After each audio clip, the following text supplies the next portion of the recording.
Oh, I didn't see you there. Hello and welcome back to episode 32 of the Studio C podcast, The Mix Show.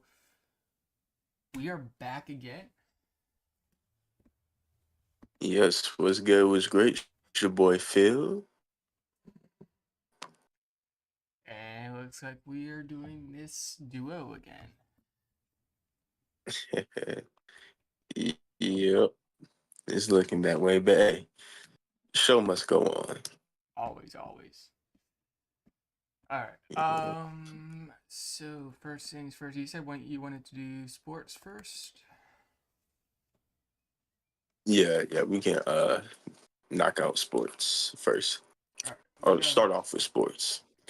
So recently some big news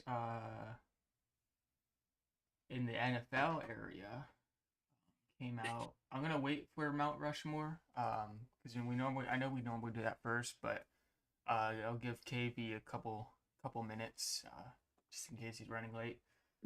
Um, so been a big last couple days for actually last 2 days for NFL.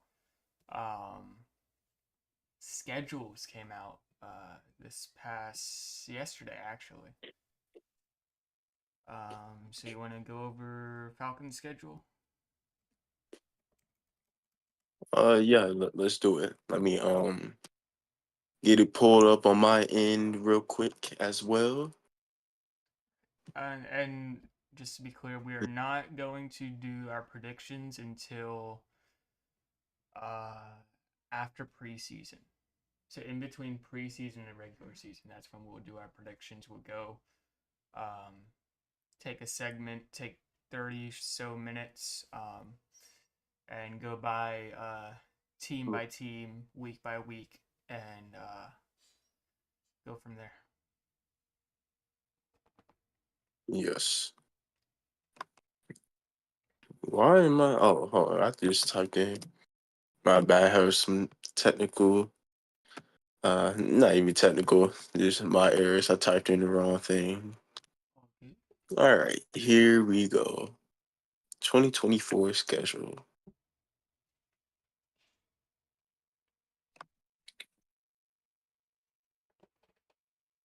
As I'm still searching for, I don't know why it's taking so long.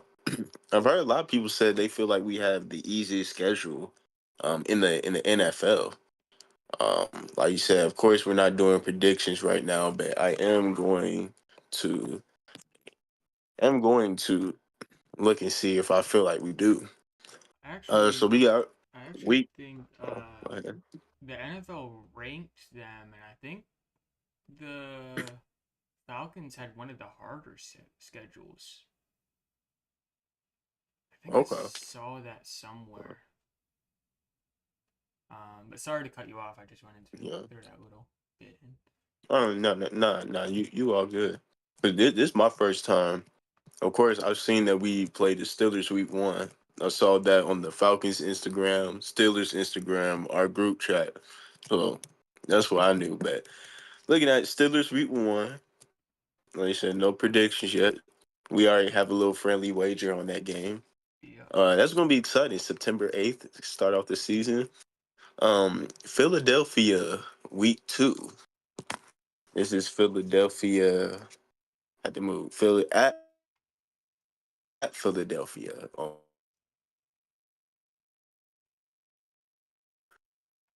Um, hmm, don't know how I feel about that. Uh, hmm, don't like that. Gonna be a tough one. Then we got New Orleans.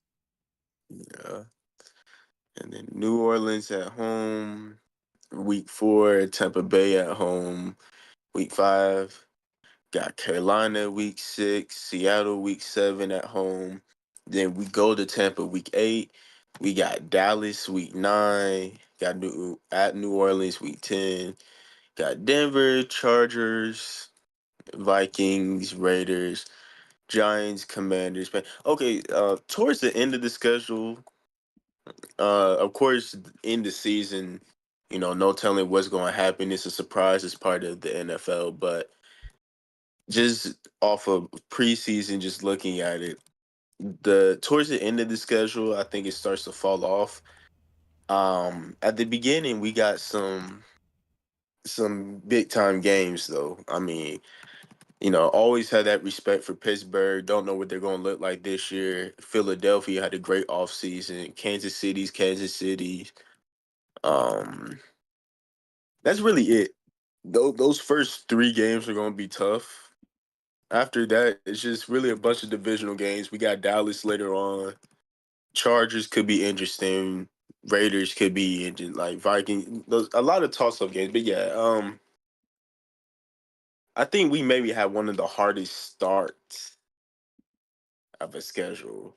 But yeah, we definitely don't have the hardest schedule in the league. I feel we should 10 wins. I'm hoping, but like I said, we'll go into that at a later date. But yeah, and not feeling too bad about this. Steelers schedule.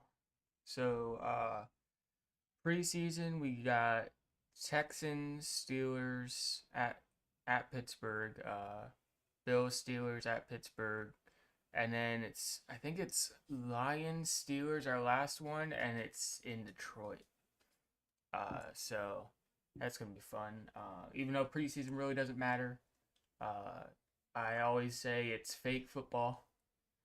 It's I told my one friend last night, I was like, it's like a rookie complained he didn't get a starting position and wanted to play, so that's where preseason came up. All right, so week one, like Phil said, Steelers versus Falcons. I actually looked up tickets. They're 150 a piece. So I'm not going to that game. For what seats are like all the way at the top is 150? Those were the cheapest seats I could find. Dang. So I'm Yeah. assuming it So was it's all the probably way at the top. dang. I must say, all the way at the top though is not as bad It's not. as it's not. The last time I went to a game a couple years ago, we were all the way at the top, and I enjoyed it. But yeah, Yeah, I went to a few Atlanta United games. I don't think I've been to any Falcons games at Mercedes Benz yet. But I went to a few Atlanta United games and we were like all the way at almost to the tippy top. And it's actually the hmm way that they made Mercedes Benz Stadium, it's not as bad as everyone says it is. right. All right, week two, we go against the Broncos. That's going to be an interesting game. Yeah, it's gonna be interesting who the Broncos will have at quarterback, who they'll go with. But yeah, Yeah. So it's a revenge game for Mr. Uh, Russell Wilson. Hang on. This guy was, I believe, in my chat on Kick yesterday. I know someone else. Asking if I am interested in logo or banner. I am not. So you get a ban because I've been getting those spots every day. And I'm annoyed with it. All right. Hey, Shrub, how's it going? Week three, Steelers, Chargers. And then week four, we go against the Colts. 5, Cowboys. 6, Raiders. Week 7, Jets. Week 8, the Giants. And that's a Monday Night Football. Actually, that if that was Sunday night, that would be the first game I would be able to drink. But we don't go, oh man, nice. so Yeah. yeah, we're going over schedules this week, Shrub. No predictions yet. Not until preseason is over. So the first official game I'll be able to drink at will be Commanders versus Commanders, November 10th. Because we have a bye week after the Giants, unfortunately. And then it's Ravens Steelers, Browns Steelers, which three, four. We have 4 rival games in a row. We That's have crazy. Ravens Steelers in Pittsburgh, Browns Steelers in Cleveland, uh, Bengals Steelers in Cincinnati, and then Browns Steelers again in Pittsburgh. I guess at least you can start knocking them out. I guess Yeah, looking on the bright side. that is true. And then Eagles Steelers, and then Ravens Steelers in Baltimore. Chiefs Steelers, which is a Christmas game. Finally, I've been wanting a Christmas game for the Steelers for so long. We finally get it. Unfortunately, it's exclusive to Netflix, which I hate. Really? Yeah. Wow. So I'm gonna have to get my little free trial. Uh, create a new, create a new account, like a new email. Get a Yeah. get a free trial for that one day for Christmas Day. And then last but not least, Bengals Steelers to close out the season, or hopefully not close out the season. But yeah, that is January 5th. Time is to be dated. So or to be determined. Mhm. So those are Falcons and Steelers games for this season. Super excited for our Christmas game. Um, but no, like we've been saying this whole time, no predictions until after preseason, which I'm excited. I already have my predictions. I'm excited for this season. I'm also very nervous for this season because I don't know how Russ is gonna do. So Yeah. I, I think on the bright side though, with you guys, even if Russ at the absolute worst plays terrible, Justin Fields showing that you can be effective and win some games with him. And I think the Steelers are a better team than the Bears. So than what the Bears were. So I yeah, think even if one doesn't work out, you have one that could either option is going to be better than what you've had over the past couple years with either Trubisky and Pickett, even 100%. Rudolph. Even though respect to him. Yeah, Rudolph was definitely the better of the three. Um, Hmm. I could go on a whole rant about what I think about Kenny Pickett right now, and I think I have, but I'm gonna save that because this is already probably gonna be a super long episode. Um, but yeah, all right. So international games. Oh, let me see if I can find it. Here it is. All right, 2024 international games. I'm gonna say it. I am very underwhelmed about the international games this year. Um, they're all garbage. I mean, Jets versus Vikings in London, Sunday, October 6th. Jags versus Bears, October 13th. Patriots versus Jags, October 20th. And then Giants versus Panthers in what's it? Germany. That's what it is. And then it's Eagles Green Bay in Brazil too. I don't know the date for that one though.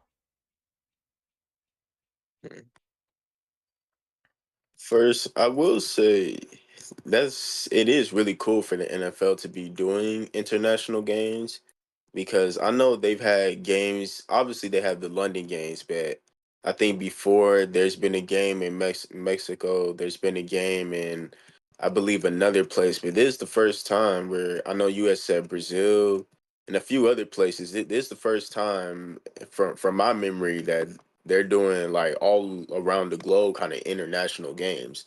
With that being said, I do agree with your point. A lot of the games are kind of underwhelming. Some of them could be pretty good though. Like I said, it's one of those have to wait until the season.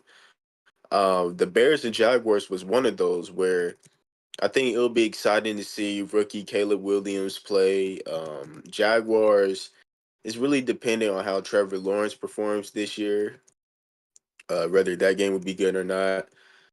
Panthers or Giants, there's no hope for that one. um, where are the other? It was another few too. Can't think of it. It was Jags and Patriots was one. Oh, Um, okay. I remember. So Jags got two. Yeah, yeah, Jags. I don't know. They go like every year for two games, yeah, which is extremely unfair. I think.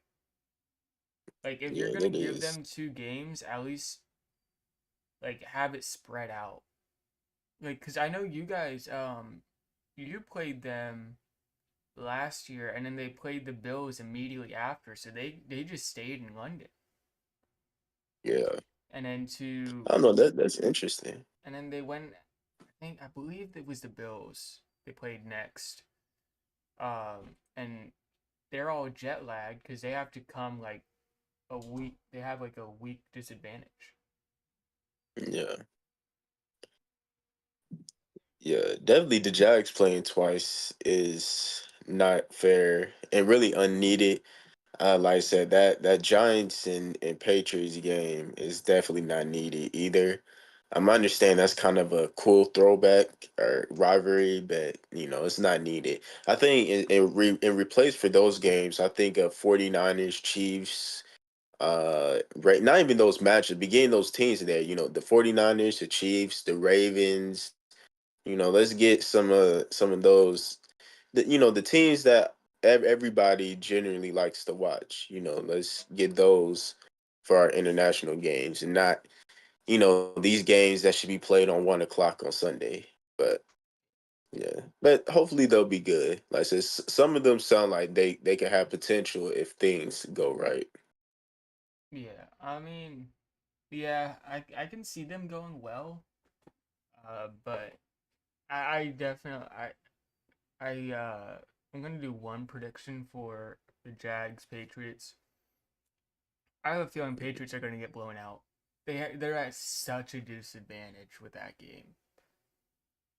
Yeah, So I just feel like it's a no brainer. Jags gonna win. yeah. They should at least. Even it's kind of a question mark on what the Jags might be this year. That's why it's weird. A lot of these games are kind of like gonna have to see how the season's looking. But yeah, just off of right now, they should win that game. Yeah. Speaking of international games, if your team could play anywhere and play any team, where would you choose and what team would you choose? I would love to play in Tokyo, Japan. I don't know what it is about Tokyo that I love Tokyo.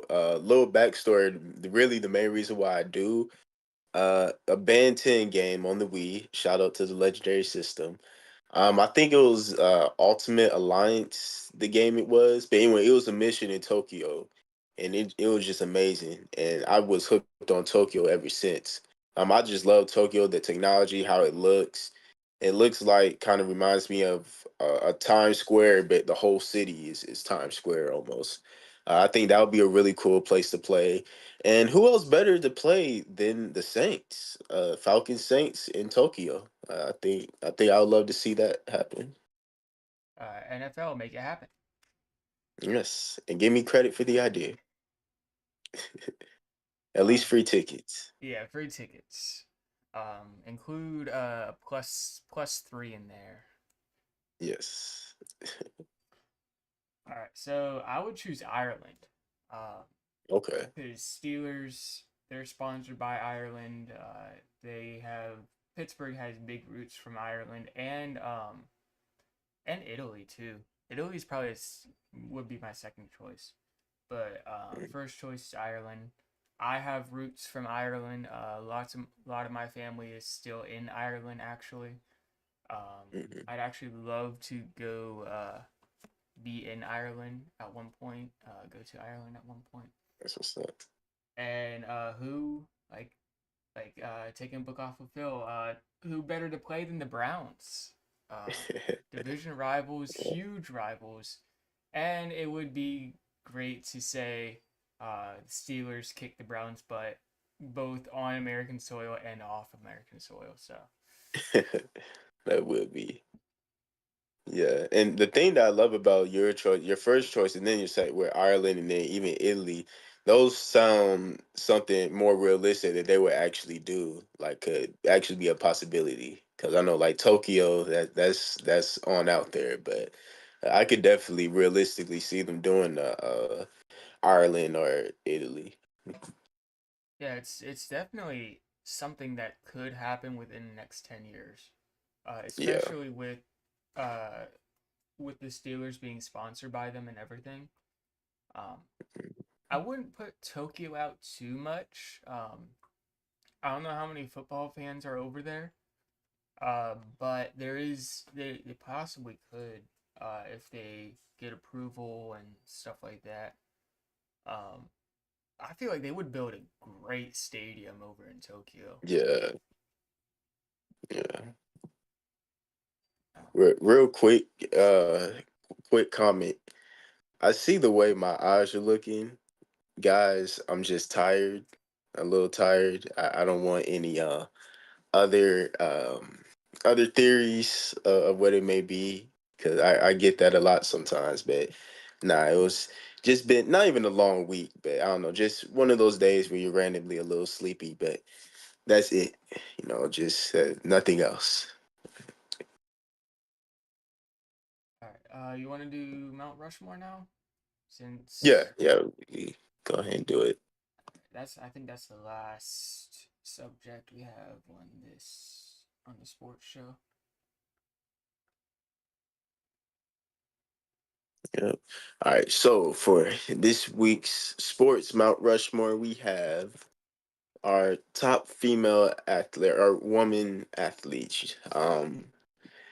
This one, this one was tough for me because I was trying to not choose people that are super known. That I mean, that was hard to do, and then people not from the same sport also, which for me what was kind of hard to do. But this is the list that I have. So first to crack my list, I'm just gonna go with the obvious. I think this would be on everyone's list. Serena Williams. Does anything else need to be said? Not only one of the greatest women athlete, but one just the greatest athletes in general of all time. Can't leave her off this list. Second, this one may be a little controversial because of how new and young she is, but I'm gonna say Caitlin Clark. I know she's very new, but her impact on the game already, I don't think you can minimize that or kind of look away or neglect that. I know it's super young. I know she's only played one WNBA game so far, and it's not only her. Like I don't want to only put it on her because that also doesn't give credit to all the other young women that have been, pushing the game along as well. But it's no secret she's been the big, focus driving point of that. She has new women basketball fans around the world tuning in to, see what's going on. We got celebrities courtside at WNBA games now. That's something we really haven't seen before. I think that's very influential. And she would be on my list for me. Third on my list, I'm going to have Gabby Douglas. This is another one where it's like maybe you could find someone, but I know Simone Biles is another good one. I'm not too familiar with Simone Biles. For me, Gabby Douglas is my Simone Biles. That's who I know. I remember she was like 14 or whatever, doing stuff in the Olympics. My apologies if I got that mistaken, but I remember she was real young in the Olympics, competing and winning. So she would be on. She's on mine. And then last, I'm going to have Cheryl Miller on my list. She was a basketball player for USC.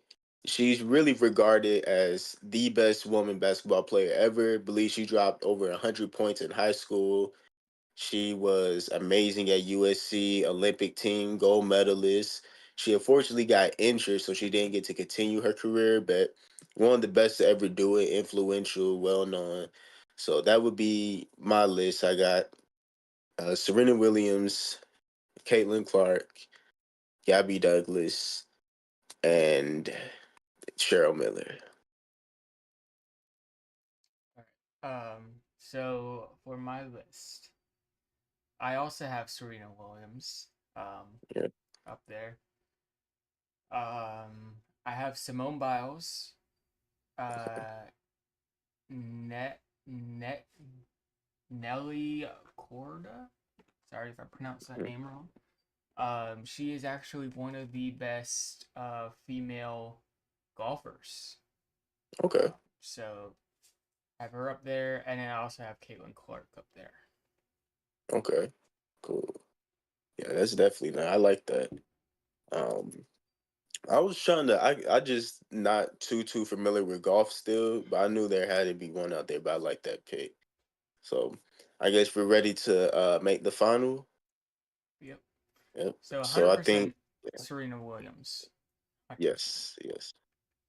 And then I think for us, even Caitlin Clark, because we both had her on our list. We'll go there. I like the golfer pick. Miss, what was her name again? I'm sorry. Nelly Court. I'm just gonna say Nelly. Okay, yeah, Nelly. Okay, I like that pick. Something different I didn't know, and obviously she was great and everything.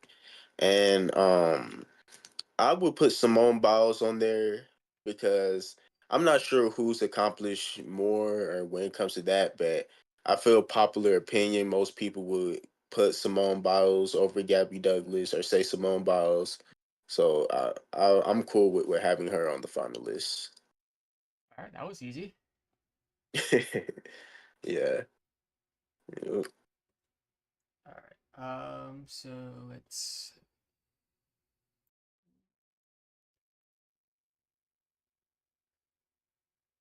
All right. You said you wanted to talk about the new to transition into the fun show. You want to talk about the new college football game coming out?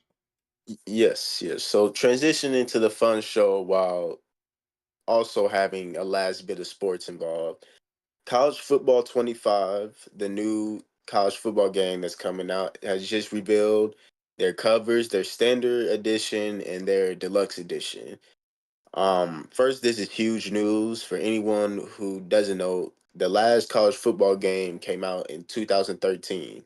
So we're talking about over 10 years, 11 years from now, 11 years later, we're finally getting a college football game. So, of course, everyone's excited. People who don't even play video games like that are excited, ready to play this. So, and it's really surreal to see like when I went on my PlayStation to see me actually be able to pre-order a new college football game, it was just kind of felt surreal. Um, when it comes to the covers, they are cool. They're good. My only thing is I've seen because like I said, the last game was 11 years ago. So for 10 plus years, I've seen a whole lot of different potential cover arts that just look amazing. So after 10 years of seeing those, seeing the final product, and like I said, not that the cover is even bad, it is just a little disappointing. I heard that it could be another one still coming. They may have a Heisman edition. So we'll have to wait and see on that. But really excited about the game. I'm not going to pre-order it yet because I just would like to see gameplay. I think a gameplay trailer is going to be released in the next week or so. So I just would like to see that. But yeah, the only thing I'm not really looking forward to, a lot of people are saying that it's going to be Madden copy and paste. It's going to be Madden with college football uniforms. Um, I really hope that's not true. I can definitely see that being realistic. Something that's already not giving me hope is they do have an edition where um, what's the edition? It's the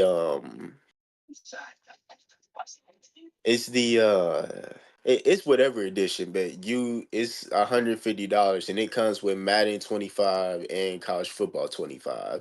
So and they kind of coincide with each other. So I don't really like that. Doesn't give me much hope, but I am excited about the game. So Yeah, could yeah.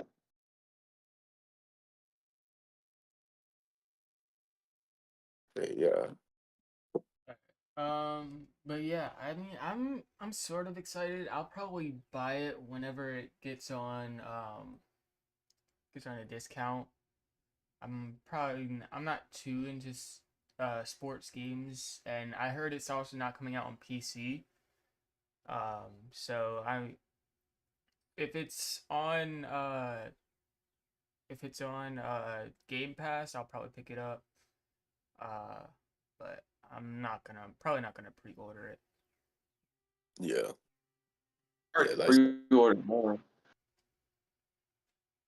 you said you're gonna pre-order it tomorrow. No, I already pre-ordered it. Ah, dang. That was quick.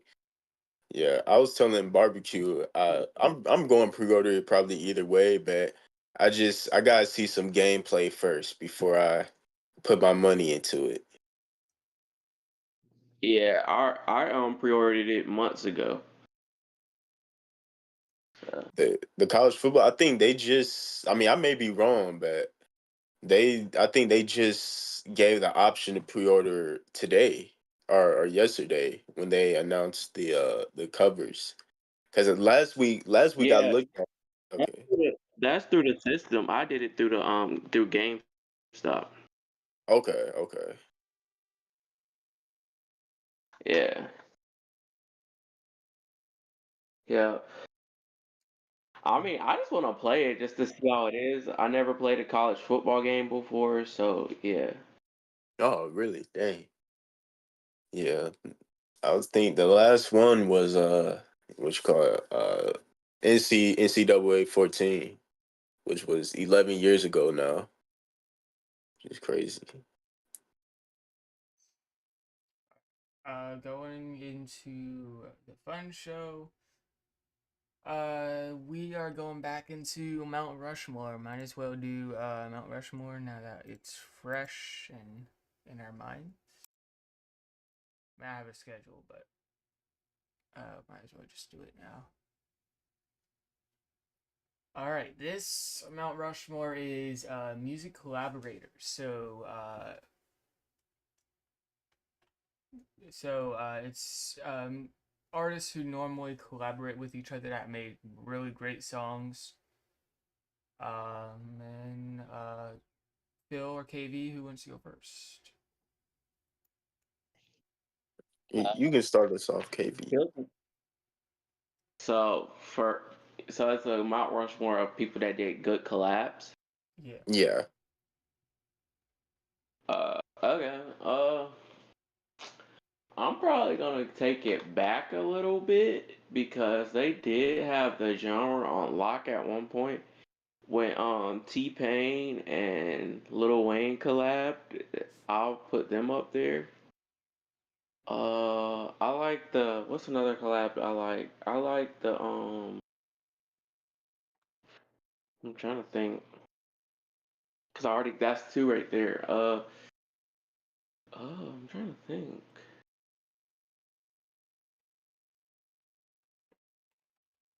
Uh,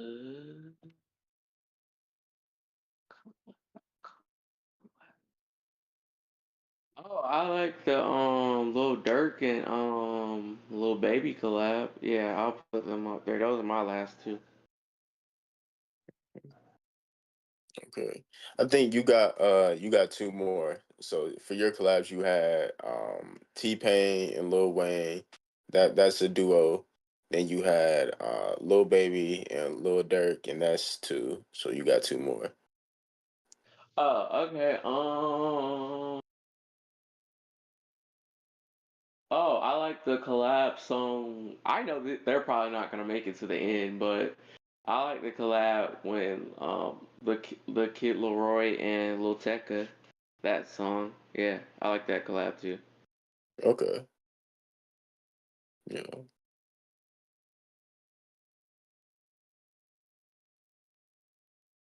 Then you got one more. One more. Okay. Oh, I like the what's another? I like the Megan Thee Stallion. I mean the Cardi B and Megan Thee Stallion duo. Okay, yeah. That actually is a good one. All right, cool. All right, for me, first I'm going to go with Michael Jackson and Paul McCartney. They have two songs together that I know of. I'm pretty sure they've worked or collaborated on more songs or projects. Not an official group or duo, but made hits together, worked amazing together. I love them. Second, I'm going to have Kanye West and Jay Z.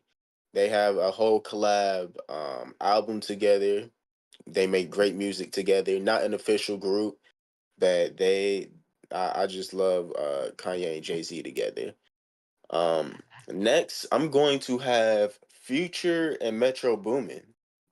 I think Future and Metro Boomin they work really well together, and especially for me, I'm not the biggest Future fan in general, anyways. With him and Metro collab, it's great. I really enjoy it. Uh, last on my list, this one is tough. Man, because there's a few people.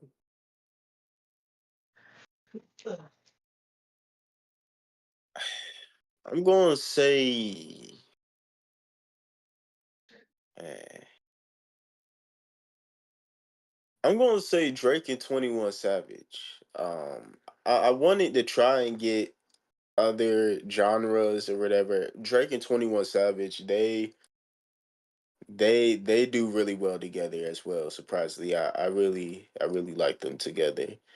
Um, I know we don't usually do honorable mentions on this, but I have to also mention XXX Tentacion and Ski Mask, the Slump God. They were amazing together as well, but they didn't make my list, unfortunately. But I did have to shout them out. Yeah. My list is Ski Mask, The Slump God, and Lil Yachty. Um, Okay. they they did a they didn't do a full album, but they did a couple songs on an album.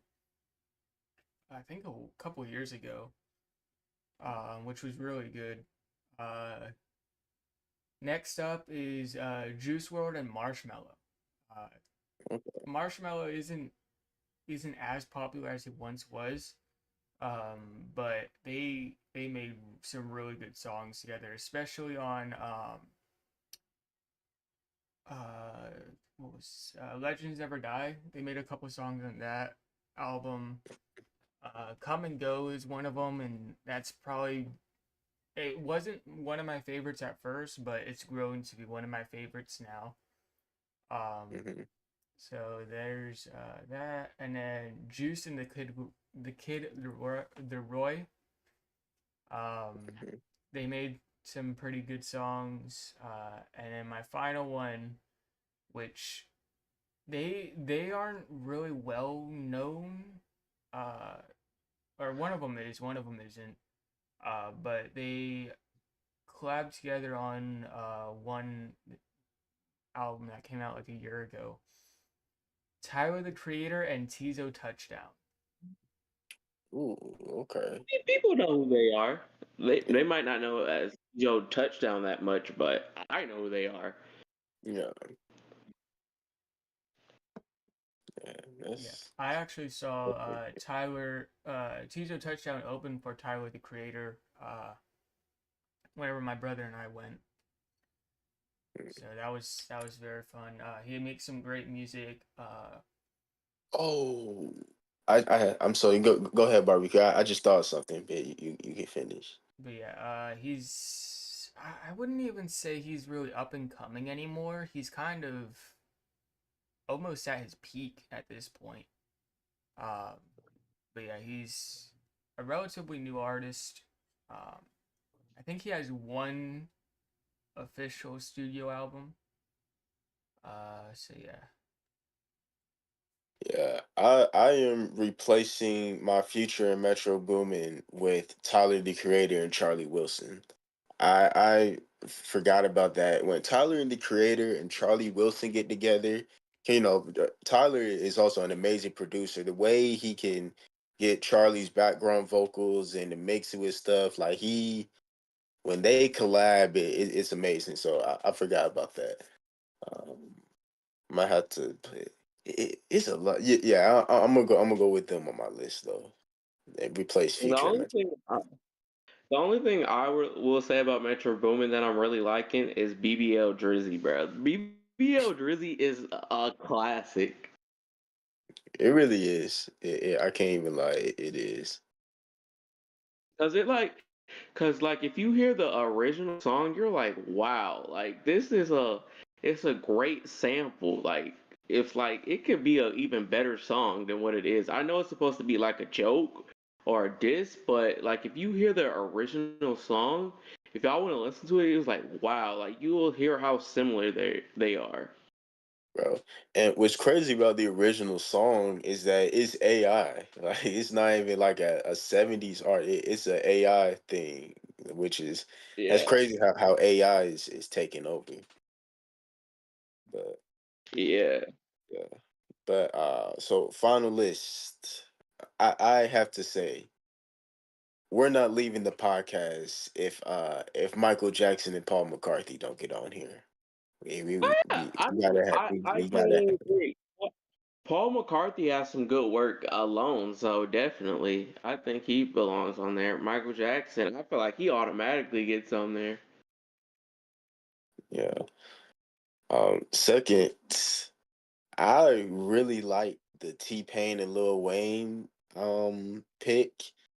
Definitely T Pain. It kind of I know it really is that whole kind of era where it's him, DJ Khaled, Rick Ross, Ti, like they Wayne. They all kind of kept making music. But yeah, that T Pain and Wayne, the early 2010s, they ran that.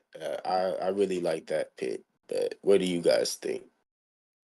Yeah, I do. I mean, I feel like T Pain and Lil Wayne, yeah, they had some. I think they had like a couple of songs together. But yeah, cause like I mean that was a part of my childhood. I grew up on T Pain and Lil Wayne, and like during that time. So yeah, I feel like they belong on the list as well. Yeah, I can Yeah, get down with that. and And I then feel let me. like Tyler the Creator belongs on there as well. Yeah, I was just about to say that it's either Tyler Tizo or Tyler or Charlie Wilson. KV, you're probably gonna have to be the tiebreaker on this one. I would I feel go. like I feel like Yeah, I feel like Charlie Wilson belongs on there more than Tizo Touchdown. yeah. I would say I would go with Tyler and Charlie Wilson. Simply not saying that they're even so much better than Tyler and Tizo. They're both great. But it's just the fact they have so much more work and material together than Tyler and Tizo yet. You know. Yeah. Who's gonna be the last? Let me see. We still got Kanye and Jay-Z up there. Who else is on there? Well, I feel like they belong on there, Kanye and Jay Z. They do. Hear me out. I know the Bongos, their second song didn't do good. I'm gonna sound crazy mentioning it, but Megan Thee Stallion and Cardi B, it's not insane to give it a thought. I mean, I think like a Kanye and Jay Z would definitely be over them, but I mean they kind of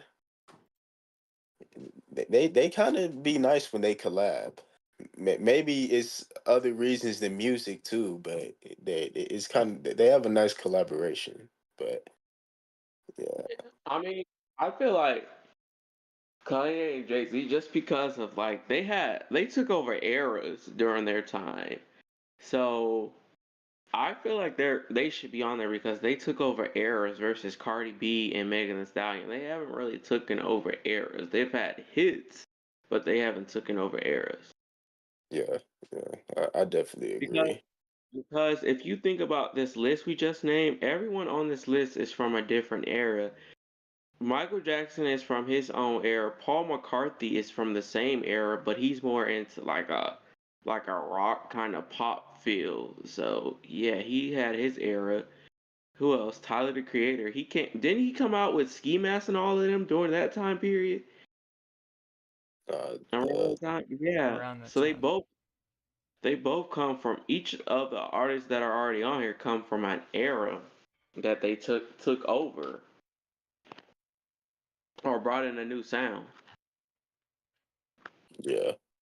Okay, cool. I agree. So is the list we all agree on what's final? Yep. All right, so we got Tyler and Charlie Wilson, Michael Jackson, Paul McCarthy, T Pain, Lil Wayne, and Kanye West and Jay Z. mean, yeah, Stevie Wonder is a Motown artist, and Motown is well known for popping out good artists. So yeah. Yeah. All right, next up, we're gonna skip the versus series because I forgot to set up the bracket. Next up is hot takes. Uh, all right, I guess I'll go first. Let's see. Okay, this is gonna be a crazy hot take, but peanut butter on a cheeseburger is amazing. I've never heard that. I've never heard that. That's Okay. how early cheeseburgers were made. They put peanut butter on them. Really, I've never heard that. Okay, you're giving some educational facts over here. I never that's real. I didn't know that. Yeah, like I watched a lot of food videos, and he went to a restaurant, and they said originally people put peanut butter on their burgers for cheeseburgers for flavor.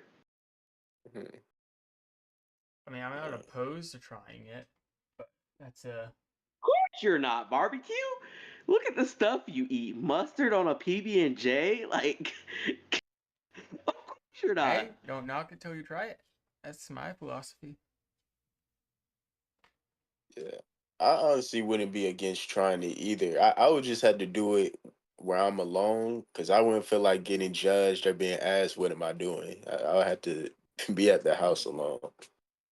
Yeah. But no, Phil, actually, like the peanut butter on the cheeseburger, you can go to restaurants and there's restaurants that serve that. Really? Okay. Yeah. Yeah. You probably just have to type in, like on your phone or go on Google or something, type in restaurants that serve burgers with peanut butter on it. They have Okay. them. Yeah. So it'll probably be like specific places because so if I go into like Chili's or something, they'll probably look at me crazy if I'm like, yeah, put peanut butter on my burger. I mean, unless you bring your own peanut butter. Yeah, most fast, especially fast food. I'm not sure about like actual restaurants, unless they have like a dish that includes peanut butter. Don't have peanut butter because allergies. Yeah, yeah, that and like Phil, like I just said, it's probably gonna be like an old timey burger restaurant. So yeah, if you find it. Yeah. All right. I guess I'll go. I'm be real. I'm trying to think. It's so crazy because in my like during the week in my head I'll be thinking of stuff. I'm like, man, that's a hot take, and then when I get on here, it's like I forget it. I write. Um, I always write my stuff down. If I have an idea yeah, for the show, I write it down. yeah, I need to start doing that because it's like I go blank. You do you have yours already? Let Yeah. me see if I can keep thinking of mine. Okay, yeah, go ahead. All right. This is probably not the hottest take out there. I have two, but I can save one for next week. Um, but people definitely say I'm weird for it. Blue cheese is gross. I don't like blue cheese. What? I love blue I cheese. I mean, 100% rather ranch than blue cheese. I love blue cheese. Like it's my favorite sauce. I eat blue I cheese on yeah, pizza. I like blue cheese. It is one of those things that you can't, for me, that I can't overdo though. Like if I just drench whatever I have in blue cheese or just overdo it, it becomes too much. But I'm kind of the same way with ranch too. But I do like blue cheese. Yeah, Nah, I don't like cream cheese. I hate cream cheese. I I love cream cheese on a bagel. I haven't Yeah. had blue cheese. Granted, I haven't had blue cheese in a while. But yeah, I've been told I'm too young. My taste buds haven't developed. I've been everyone's like, "Are you crazy?" I mean, my everyone else in my family loves blue cheese, but every time like I get wings at a restaurant, I'm like, they're like blue cheese or ranch. And I say ranch, and and everyone at the table just looks at me. I'm like, what? Ranch is better. It just is. Ranch is. I don't want to be eating moldy cheese with my wings. Yeah. Um. All right. I got a hot take. It's a little iffy one, but I think we are witnessing the start of video game consoles dying. I say that because if you look at the games that have been coming out recently, they're either not that good or they're not selling as well, or it's just not a lot of great games coming out, in my opinion. Not saying that no good games are coming out, but it's just not a lot of great games coming out. And with PC gaming, becoming more and more popular, and we have VR and stuff, I think straight video game consoles are starting to die or fall off. Even when you look at the products of some of the consoles, but that's just a little hot take. I actually I agree can with see that. that. I can see that, yeah.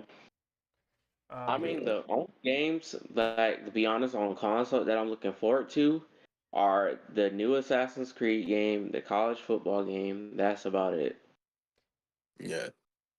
I feel Okay, like even with yeah, my bad barbecue. Go ahead. I agree. I feel like especially this next gen, like new gen of or current gen of consoles, kind of, especially the PS5. I'm not gonna say it did it entirely, but I feel like it helped to the downfall of console gaming. Um, because I don't know if you guys remember, but whenever the PS5 came out, it was extremely hard to get. Um, and then you have Xbox, who doesn't even have really any good exclusives. The Forza games are fun for an hour, but that's about it. I mean, and then Sony announced, I think couple months, like a month or two ago at this point, that the PS5 is already in the final stages of its life cycle. It's only been 4 years. Whereas the PS4, I believe it was what, 10-ish years? Uh, Yeah, so I mean, I think the only console that's really making a big impact is the Nintendo Switch. Nintendo yeah, always comes out with great games right off the bat, exclusive games too, um, and a great console, innovative consoles. The Wii was innovative at its time, with the motion bar and the controllers. The Switch was innovative at its time. It was the first portable console, or yeah, the first one of the first portable consoles. They perfected the portable console pretty much. Um, but yeah, I feel like at this point, console gaming is kind of going out the window. Um, and I believe I'll be I won't be very surprised if Xbox like doesn't exist in the next 15 to 20 years. Because Microsoft announced that they're porting all their games to PC, every single game to PC, and they're gonna start making games on PlayStation. Their games are available on PlayStation. So I can definitely see at least Xbox not existing within the next 10 to 20 years, and it'll be just Sony and Nintendo fighting it out. yeah. Now, kind of on that topic, what in your opinion, what is you guys would say the best video game system of all time or ever? That's fear. I'm sorry. I'm gonna have to say I'm gonna have to mention two, but I'm gonna mention two. PlayStation 2 and PlayStation 3, those had some legendary games. Like they had some of the most iconic games, and the Wii is a close third for me. Mhm. Yeah, mine is easily the Wii. Um, just very revolutionary for the time, and I believe it broke records that still aren't broken to this day. Um, I could be wrong about that. I think the Switch may have broken some of those, but um, yeah, definitely the Wii is my number one console. I haven't had that much fun since on a game console. Uh, that's just being honest. I mean, the Switch is a close second, but yeah, the Wii for me. Yeah, I wanted to ask because the Wii had got brought up, and I know we've had a Wii discussion before, so I didn't want to get in and ask that, so I wanted to bring it up that way. The PS2 and PS3, I didn't play. Well, first, I wasn't around for Super Nintendo. Nintendo 64, Sega Genesis, GameCube, all that stuff. So I wouldn't know. I didn't have a PS3. PS2 was an amazing system. But I would have to agree with barbecue. I think the Wii is the best system of all time. I think when you add the involvement you had, you could stand up, have control using the motion sensor stuff. You could sit down and play. You look at Mario Kart. You got the steering wheel that you could put the Wii remote in. You got Wii Sports. You could play family games, family fun games, Just Dance, Monopoly. Like they have family friendly games. You could play, more detective mysterious game. The variety of gaming you could do on the Wii with it as well being a family console, also having family games as well. I just think it had that perfect balance. And the only thing I could say about the Wii is that maybe the versions of the games weren't going to be as big as say a PS3 version or Xbox 360 version, but they were still good. I mean, I could play Spider-Man on the Wii. I could play Just Dance. I could play Madden 2K. I could play any game you could think of. So the Wii, and then it all had its own unique experience. It all felt unique when it was on the Wii. So I would definitely have to say agree with barbecue on that one. The DS, the DS will probably be second or in there for me. I just think having a portable handheld console like that is cool.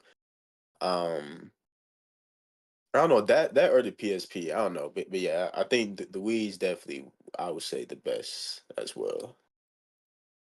Yeah, I actually consider the Switch at sometimes consider it a portable Wii because it has motion controls and stuff like that too. I just wish that we would have been able to get backwards compatibility with all the Wii games. I feel like Mhm. that would have made the Switch 100 times better. Like playing Wii Sports on a Switch would be amazing. Yeah, yeah. The Switch is cool. I just can never get into it. Like I said, my brothers play it all the time, but I don't know the Switch. I don't know, but it is a cool system. Yeah, I've gotten to the point where I only play it on road trips. Okay. Like play Mario Kart and stuff on road trips and Zelda and stuff like that. Because I have my PC, I just mainly play my games on PC. Right. Or I'll go up and get on my Xbox, but mainly PC. All right. It was announced, I believe, earlier this week that a live action Tomb Raider series will be on Prime at some point. I think releasing next year. I mean, I'm interested in watching it. I never played the video game, but I'll be interested in watching it, and I'll probably go back and play the video game. Yeah, I'm the same way. I don't play the video game. I'm not too familiar with Tomb Raider, but I know these series have been doing really well recently. I think Fallout was kind of the latest one. I didn't watch it personally, but I've heard that it was really good. My dad watched every episode. He loved it. So these series seem to be doing well. Kind of seems like a new trend that's going on or a different direction they're taking.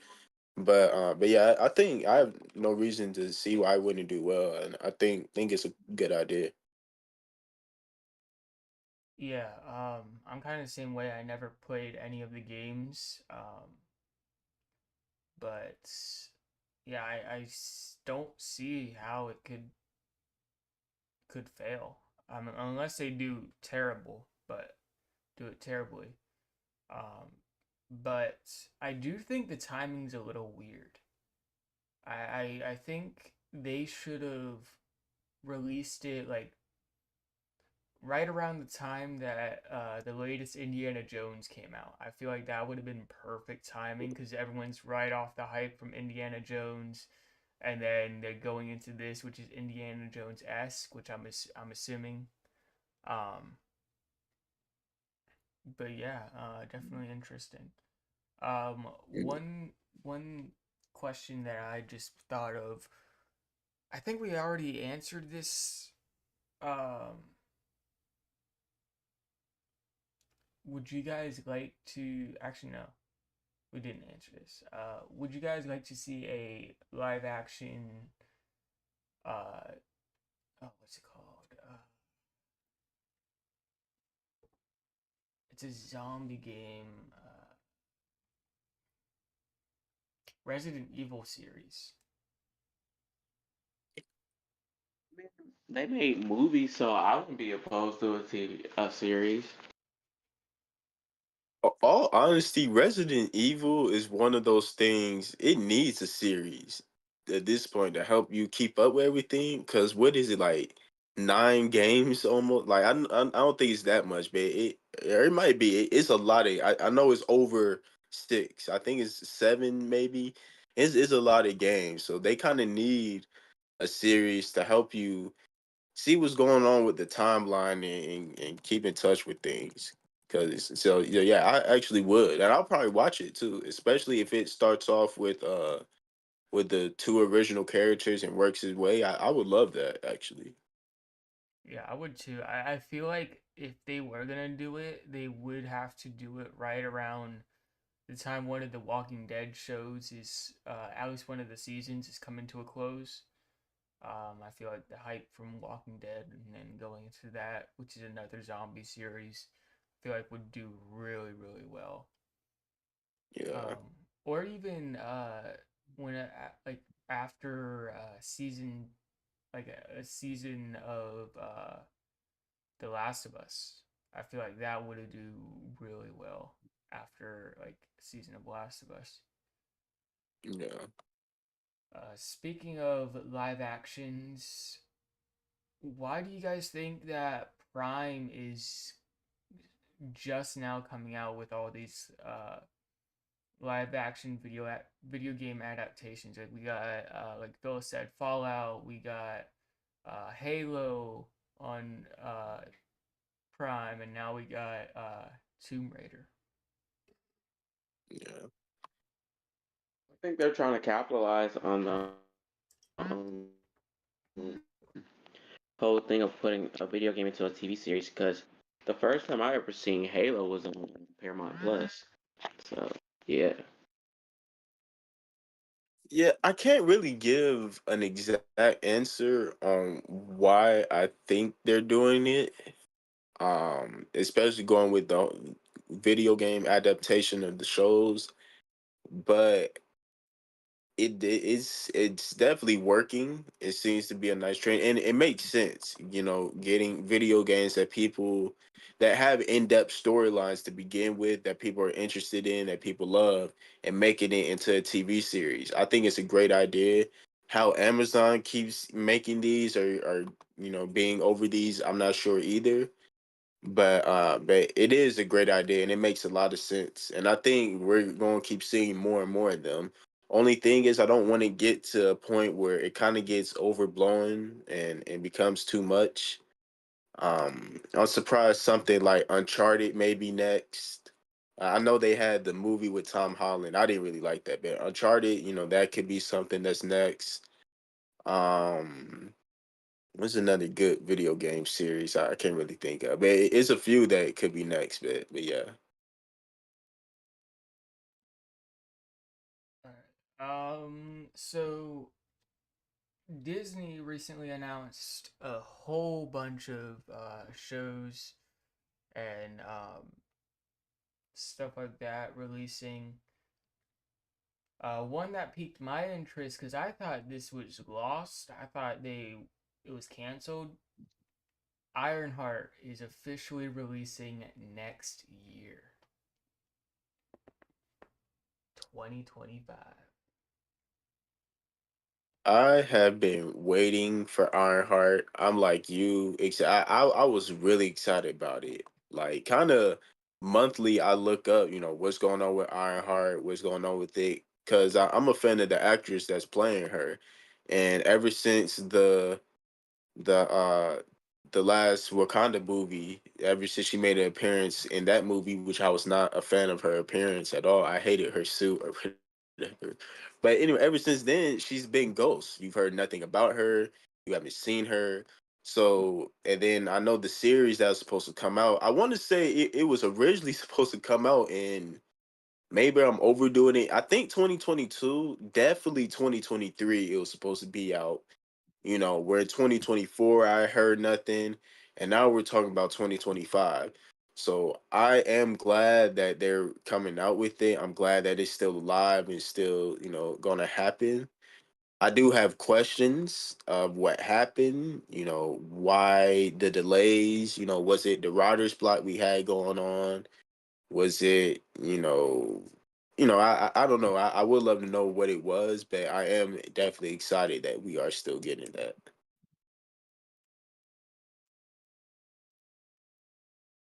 Yeah, I haven't watched the Wakanda Forever yet. So I'm not sure fully about her story, but if there, I heard that Robert Downey Jr. really wants to come out back as Iron Man. So I feel like if this is like a origin story type thing, um, then I feel like this would be the perfect time to uh, go into like flashbacks and or even holograms of that he leaves around like his uh his office that she finds or something. Again, I haven't watched the Wakanda Forever movie yet, so I don't know if her origin story is pretty much said already. But it would be interesting to see if Robert Downey Jr. kind of reprises his role temporarily. Um, I want to put emphasis on temporarily. Uh, reprises his role as Iron Man. Yeah, in the Iron, in not the Ironheart, in the Wakanda movie, they really didn't go into her backstory or her origins like that. That's another reason why I'm waiting for this. How I found out about her was I saw a comic book about her in school and read on it. I still didn't get her origins completely, but to what you had said, Tony Stark in the comics, he leaves like holograms and stuff for her. Now, what their relationship is like, how she gets them, like I'm not sure with any of that, but it was holograms of like, you're doing a good job, Riri, or like do this, do that. So, that is a great and with him saying that he wants to return at that role, that's probably something that may happen.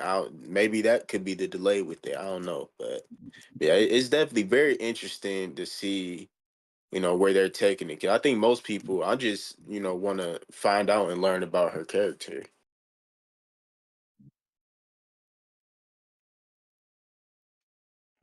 All right. So in that kind of it's not a press conference. It's a what do they call it?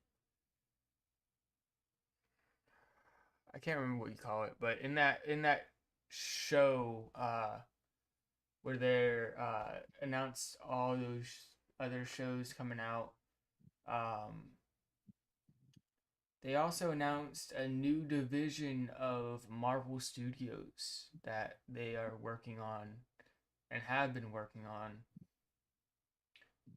So right now we have obviously Marvel Studios, which does all the movies, MCU, stuff like that.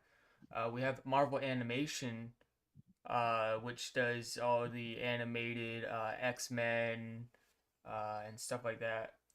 And now we have Marvel Television Mm-mm. that they just announced that will be all the Disney Plus shows. It'll have, instead of the title card saying Marvel Studios, it'll be Marvel Television. Okay. I like that. I think that makes sense, especially with them pushing out, the Marvel television series and shows, going ahead and having its own separate studio to focus on that. And that way the Marvel Studios can, put their focus or all of their focus into, the movies and that type of production. So I like it. It makes sense. I think that's a great idea. I think it'll make better shows and better just Marvel products in general with them, maybe clearing out some, separating things. And that way you're getting everybody to focus on, what they're doing, what they're working on, and putting their best effort into that one thing rather than, you got Marvel Studios, you're splitting them up. Some of y'all work on this TV show, some of y'all work on this film, and come back and, do all of that. So Yeah. Yeah, I think it'll definitely help out with organization and um, stuff like that. I do think it's a great way, good thing that what they're doing. yeah. I actually think they should have done it sooner. I think that right around the time that they announced all the original shows coming out, I feel like they should have done that. Um, because especially now that they're kind of slowing down on their TV show material, I know it's still gonna be there, but they're kind of still slowing down. I don't know if adding another division, like a whole separate division, while you're planning on slowing things down, gives me much hope that they're gonna keep slowing things down. Mhm. Um, but that's just me. Uh, but yeah, I feel like it's definitely over needed. Especially for organization purposes. Yeah. Because you, let's be honest, if you are working on, like used to working on movies, working on a movie and working on a TV show are two completely different things. Mhm. Um, movie, you normally have a bigger budget, I think. Um, but yeah, it's two completely different things, two completely different uh, ideas coming out of both sectors. So definitely a good thing. Yeah. All right. It also came out that Nicolas Cage is set to star in a live-action Spider-Man noir movie. Let me see. I think it's a series. Um, yeah, it's a series. What do you on Prime Video? What do you guys think about that? Okay. Is this the Spider-Man Noir from the Spider-Verse movies? That's what it looks like. Okay. Um, I think that's cool. Honestly, I do think that's cool.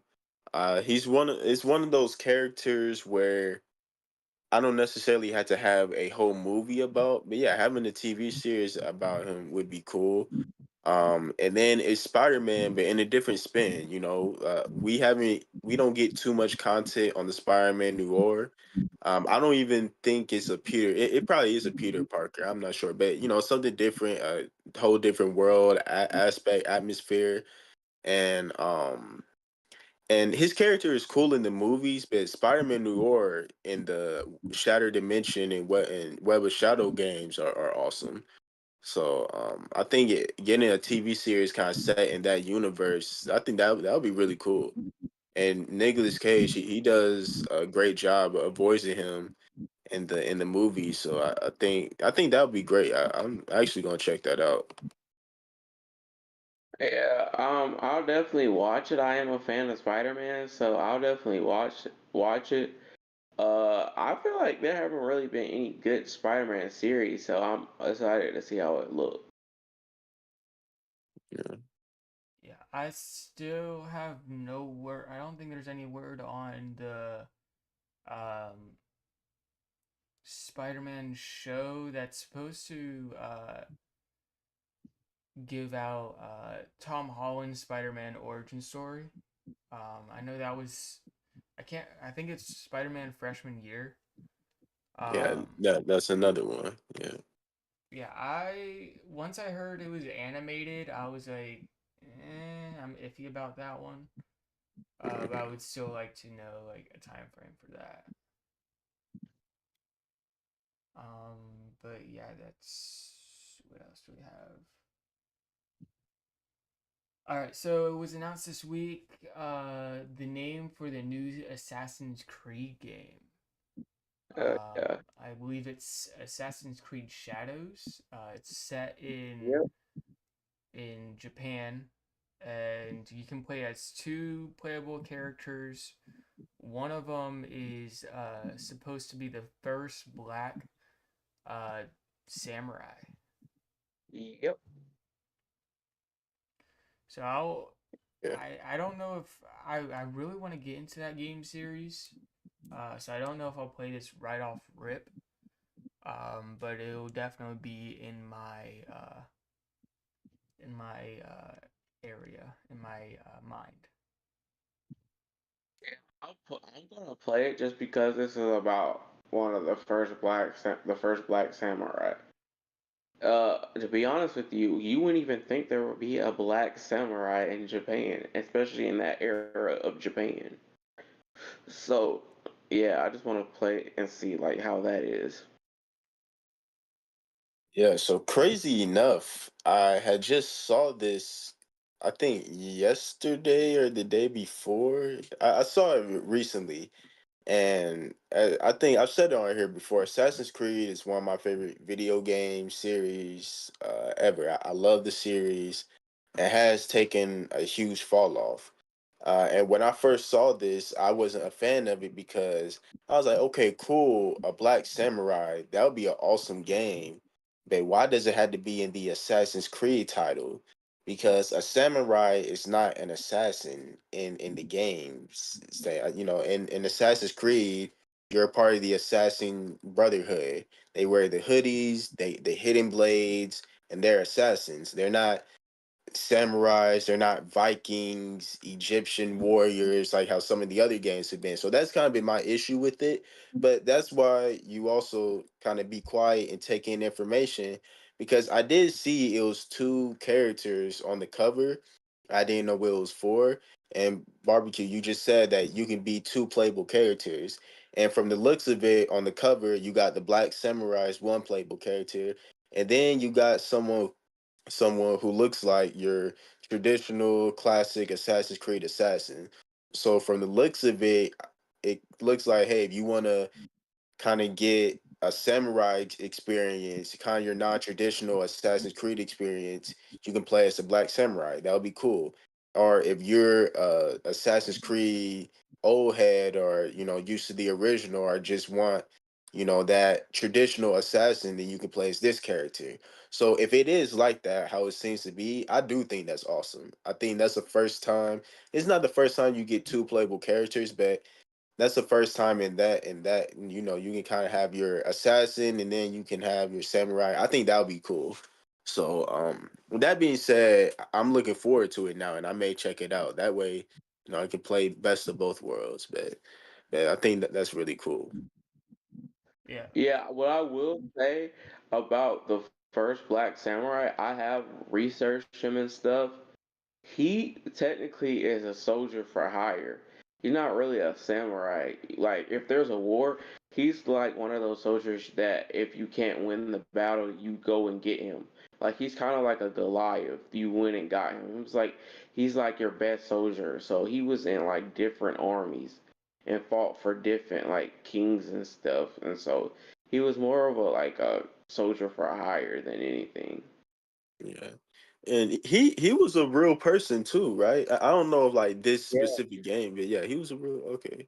Cause I saw yeah, he that was. on yeah, I saw that on TikTok a few months ago. Biden, please don't ban TikTok. It teaches me a lot. But I saw that on TikTok a few months ago though. So yeah, that's cool.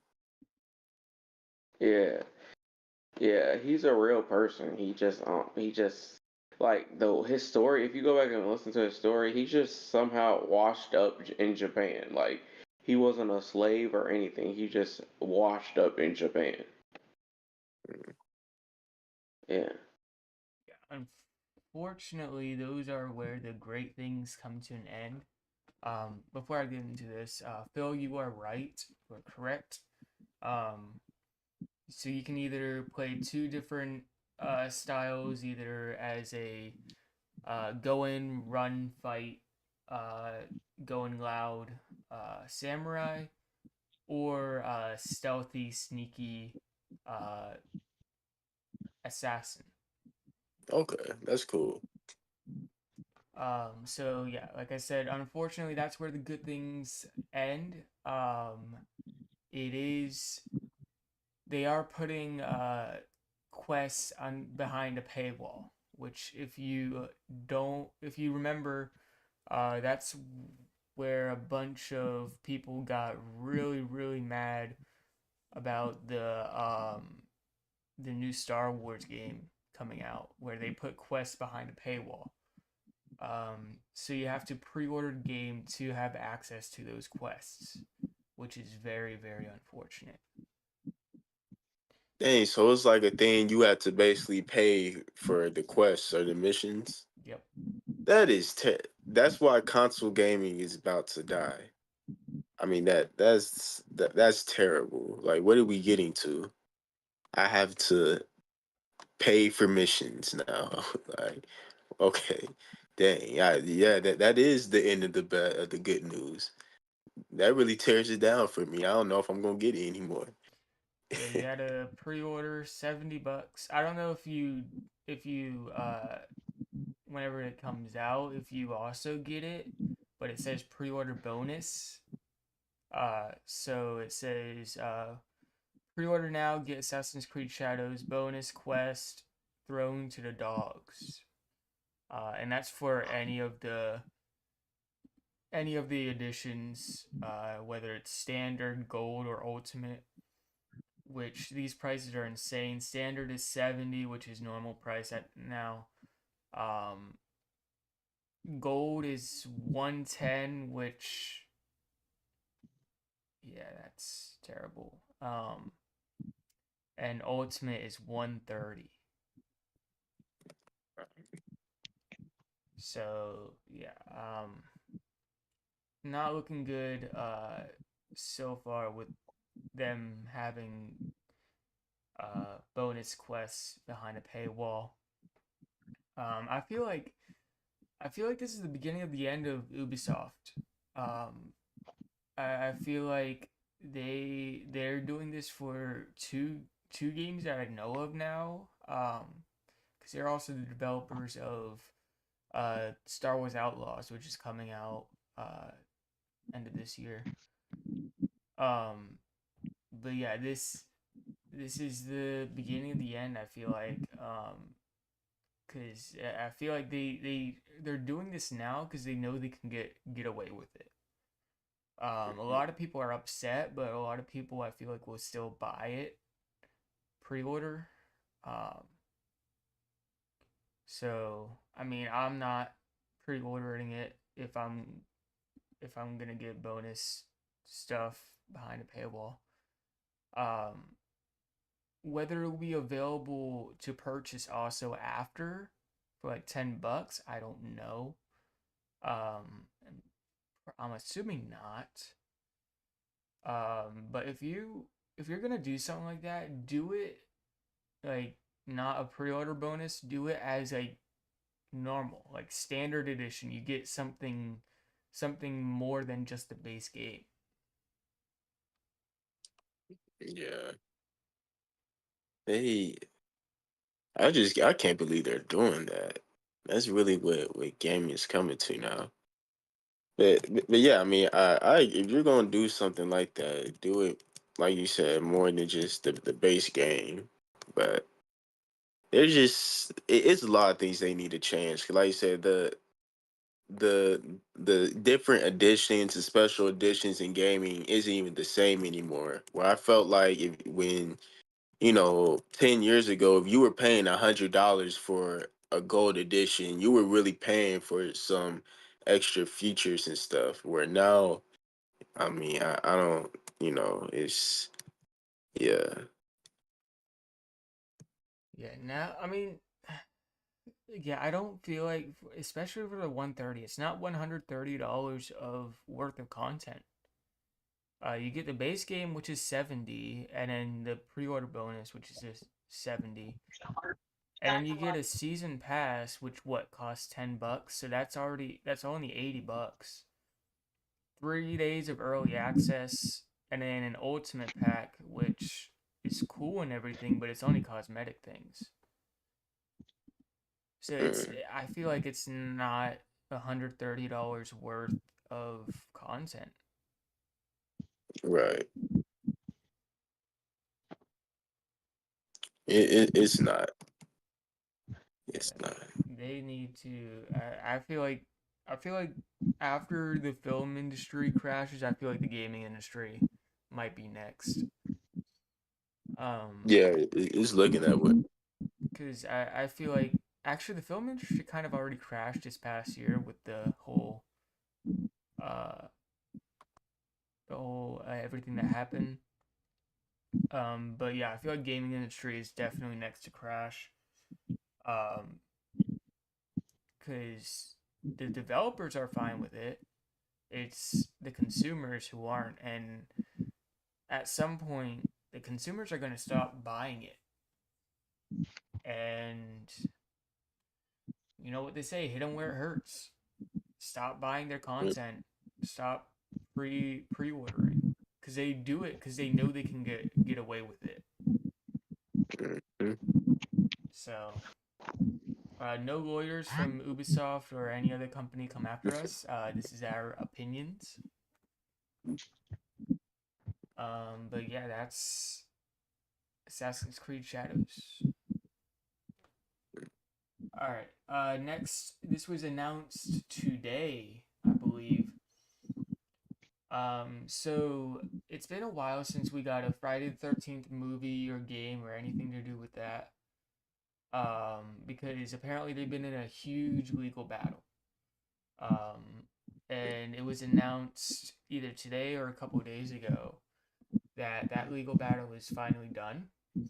And the creator of Friday the 13th is coming in strong with new games, new merch.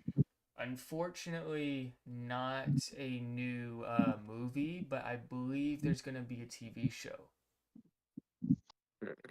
So that's something to get excited about if you're into Friday the 13th. I I feel Friday the 13th is one of those things.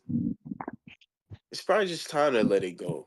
I know now I'm also not like a huge fan of it, so my perspective is different. But I just feel like, it had its run. We've had, multiple movies in the past, multiple remakes, games, whatever it may be. I think it's time to just let it go. I think a whole TV series about it. I don't feel it's needed. If you want to come out with, a game or a short film, whatever, because at the end of the day, those because Friday the 13th yeah, Jason is never going. That character is always going to be relevant and everything, but I don't think new content, movie wise or TV series wise, is really needed. That's my perspective on it. I would love to see another movie. That's about it. I feel like I don't know. I feel like a new I feel like new content is wanted by the fans and it has been for a while, so I feel like it's good for them. And it'll be good to introduce the next generation kind of into what into Jason, into what he is and stuff like that. So I feel like it's a good transition point. But if you go on Twitter and look up the Jason universe, the only account that they're following is Fortnite. So that kind of gives some hints to what's coming with that. Yeah. And then our last topic for the night, which I just put on, GTA 6 has an official release date of I believe fall of next year. That's just a game I'll believe when it comes out. That's all I can say. I believe it when it comes out. We've been waiting over 10 years for this game, so I'll believe it when it comes out. I must say, I agree with KB. At first, looking at it, I was ecstatic because the last thing I heard was, it's not gonna be ready to late 2026. And then I'm like, yo, like what happened? What's going on? And now we're getting fall of 2025. Um, I think the next update will probably be 2027. This is one of those games where, like KB was saying, I'll see it. I'll believe it when I see it. It's going to be a lot of speculations, a lot of said release dates or whatever. Until Rockstar actually says themselves the date and when it's coming, I'm just gonna take everything else with a grain of salt and continue to just be patient. At least we know that a GTA 6 is in the works and is at some point coming, rather than getting nothing for like we have been the past however many years. Yeah, I'm actually hoping for a pushback. Um, 2025 seems very very early. And Rockstar cannot afford to fail with this one. If they fail, they'll never hear the end of it. Um, so I'm hoping it gets pushed back to, if not 2026, 2027. Because that means they've taken time to perfect it and stuff like that. I want them to take as much time as they need to perfect the game. Because I'm not gonna say any little small detail will get noticed, but fans are definitely going to be looking into this game, and if it flops, that's gonna eat into Rockstar's pockets. All right, so Yeah. question. My bad. Go ahead, KB. Oh, I was just saying, yeah. Okay. So question: if GTA 6 does flop, which like knock on wood, hopefully it doesn't, but if it did flop, would that be the biggest gaming flop in history? Yeah, it's been 10 years. Rockstar, if you look at Rockstar's right now, the most recent game we got from Rockstar, if I'm not wrong, is Red Dead Redemption. I think that's the most recent game they have from their catalog. So if it flops, it's going to look pretty bad.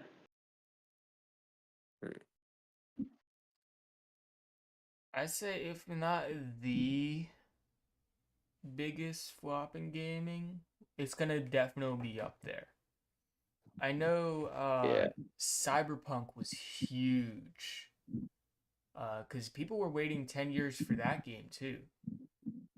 Um, so I feel like if it's not the biggest flop, it's going to be it's going to be up there definitely. Yeah, I would. I'm not a gaming historian, so I'm not sure. Some of the bigger like I know Cyberpunk was a huge flop. I'm talking even going back to however long ago, but definitely for me, I would think yeah, it would be the biggest flop of all time. Like KB was saying, going back to we've been waiting 10 plus years for this, especially after all the hype we got from the trailer. If this game flopped, I think most people are going like, this is what you put all your time into. This is what we've been waiting for, and I don't think it can afford to flop because like we just kind of briefly talked about console gaming and how much longer does that have. This game, in my opinion, is I don't want to give it that much pressure, but to me, it's going to be a big part of the lifespan of console gaming, depending on how this game does, in my opinion. So yeah, if it flopped, I would definitely think, if not number one, definitely number two. Yeah, if this game flops, I'm not gonna say it's over for Rockstar, but it won't be good. Um, Yeah, because if this game flops, I have a feeling people are not gonna trust Rockstar very much.